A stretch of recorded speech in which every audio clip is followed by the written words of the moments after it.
played at home on Saturdays, and they're not a good road team on the weekend either. It's just crazy. I mean, that's the one thing that I think is you also have to wonder is you just said it. They've played really, really well at home late in the season. They haven't been great on the road. So what is that like in Greensboro? I mean, look, that's still a familiar area. That's basically home to you because you probably are going to have a good amount of fans there. But there's no telling what you're going to walk into when you get to Indianapolis.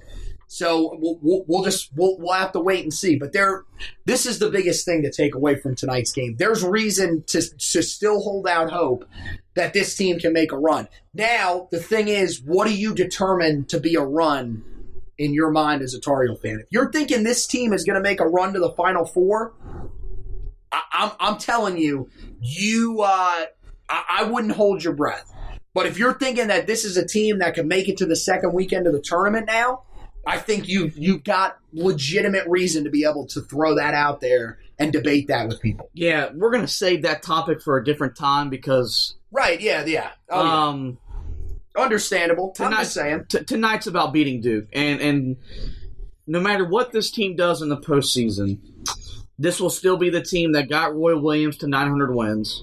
And this team will be the one of only 4 times he's ever earned a regular season sweep of the Blue Devils. So it's been a frustrating season, but they've taken 2 times this year to take the frustrations out of our arch rival from 8 miles down the road, and that feels really well. We'll leave this game with hope and optimism that they can still continue to put it together and give us a good showing next weekend in Greensboro, and then get us ready for the NCAA tournament because we no longer have to hold our breath about this team dancing. They're going to the NCAA tournament. They have what every team wants to have at the beginning of the season. They have a chance to play for a championship. And in a COVID setting where it's going to be an isolated bubble and there's not going to be traveling and all this, that, and the other, anything is possible. You just want to give yourself a chance to do something. And that's what they've done. And so, in closing, it was senior night in Chapel Hill for the Tar Heels. They said goodbye to Garrison Brooks, Andrew Platek, KJ Smith, and Walker Miller. We know they have the option to come back and play next year with the NCAAs, pretty much giving everyone an extra year of eligibility. Roy Williams said that they will save those discussions for after the season. Looking at the way Garrison Brooks left tonight's game, you would imagine that he's done. The way Andrew Platek tweeted in the postgame, you'd imagine he's done as well. Regardless, and this is coming from a guy that's been very critical of Garrison Brooks this season and Andrew Platek since the moment I saw him on the court at late night with Roy, and Walker Miller and KJ Smith, guys that have had lesser roles for Carolina basketball. Yeah, you've been critical of them too, is the way you're saying it there. Okay. Simply just want to say thank you for the job they've done both on the court, but most importantly, the way they've represented the university and the program off the court. They've made Carolina basketball better. They've made us better Tar Heels. They've made Roy Williams a better coach. And while they may never achieve the goal of winning an ACC tournament or a national championship, they've left their mark on the program. And that's something that as Tar Heel fans, we can say we get to have. Unlike the team down the road in Duke who, well, they make freshmen quit. So, dude, I always love these podcasts because this is the Roy's Boys podcast version of the NC State game whenever we do that game on the Heel Tough Blog podcast where you just throw like 5 or 6 subtle shots at them the entire podcast. Garrison, you can't say enough about Garrison Brooks.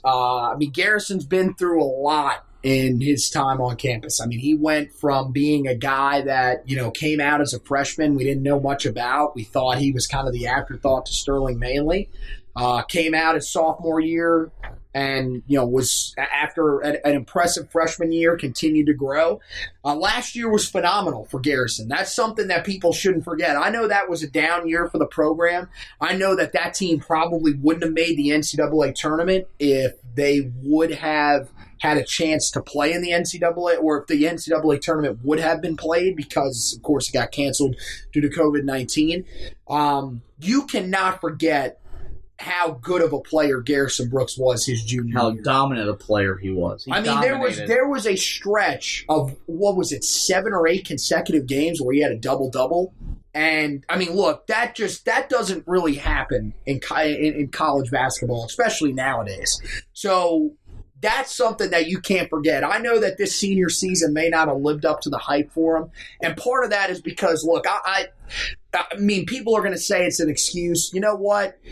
I don't think that we should. Maybe for this year, if it's an excuse, if that's what you want to call it, I would say it's more of a reason. These guys have been through something that we don't really know what it's like. I mean, they said it on the broadcast tonight. There's freshmen on the team, Caleb Love, R.J. Davis, Kerwin Walton. Jay Billis said that he talked to Roy Williams. Roy Williams told him if he asked Caleb Love, R.J. Davis, Kerwin Walton, Day'Ron Sharpe, any of those guys, can you go find the food court? They wouldn't even know where it is on campus.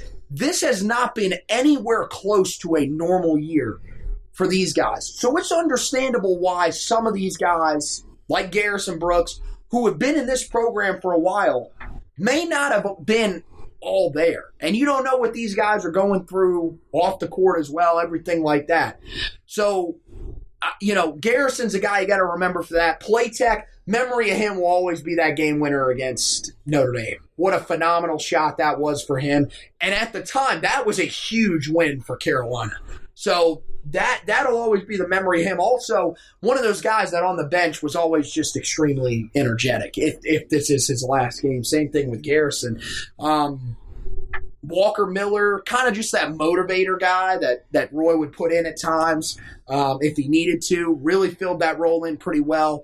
And then KJ Smith was, another guy that last year, again, in a year where Carolina wasn't all that great, he played a significant role for Carolina when there were a lot of injuries on the team. There was a lot of uncertainty that I think a lot of people just didn't look into when Seventh Woods transferred from the program before last season started. And I think there were times he came in and held it down, especially after Cole Anthony got injured, that he needs to be commended for, because this was a guy that transferred in from Pacific. This isn't a superstar. I know that Kenny Smith, his dad, was probably one of the best players at Carolina that didn't play for a national championship. KJ was not the same type of player that his dad was. Those were just the facts. But he came in, started games, and did everything that he could to try to give this team a chance to win. And, those are the things that I'll remember about those guys. And then, of course, Sterling Manley, we'll throw him in there because, again, he was honored, but we don't really know. I mean, one of the things that I think is interesting is the other four guys had jerseys. Sterling did not. So maybe that means that Sterling is definitely coming back next year because, the guys that were being honored tonight, they're all seniors in terms of their eligibility for the team. Sterling is not because of the injuries. He's had some redshirt years and stuff like that. So he would be able to return. He still has years of eligibility that are left. But if this is the last game that he plays in a Tar Heel uniform, I think those last few seconds on the court are going to be what we remember. Yeah. Just guys that made Carolina basketball better both on and off the court. That's going to wrap it up for this edition of the Roy's Boys podcast. We'll let you go. Get you guys over to the website, HeelToughBlog.com. We had you covered leading up to the Duke game, and we have you covered in the post game as my recap is up. It's actually blowing up right now as my phone has not stopped vibrating during this edition. Oh, nice. Selfless plug there, man. So go to the HeelToughBlog.com. Read my recap from tonight's win over Duke. On the baseball side of things, we'll have a article up about the baseball team's weekend against Virginia Tech. Right now look at how they've dropped the first two against the Hokies. And football-wise, we've got spring ball right around the corner, so we'll be getting you guys ready for the football team in just a couple of weeks. Last week, we encourage you guys to rate, review, and subscribe to the podcast. You can find us on every major podcasting feed, most notably Spreaker, iTunes, iHeartRadio, Spotify, TuneIn, Google Podcasts. Give us a like, review me as the host, review Anthony as the co-host. But we want you guys to subscribe the way you get every podcast in your podcast library. Well, with that, like Anthony for staying up late on a Saturday to talk a little Carolina basketball. We want to thank you guys for listening, and as always, go Tar Heels.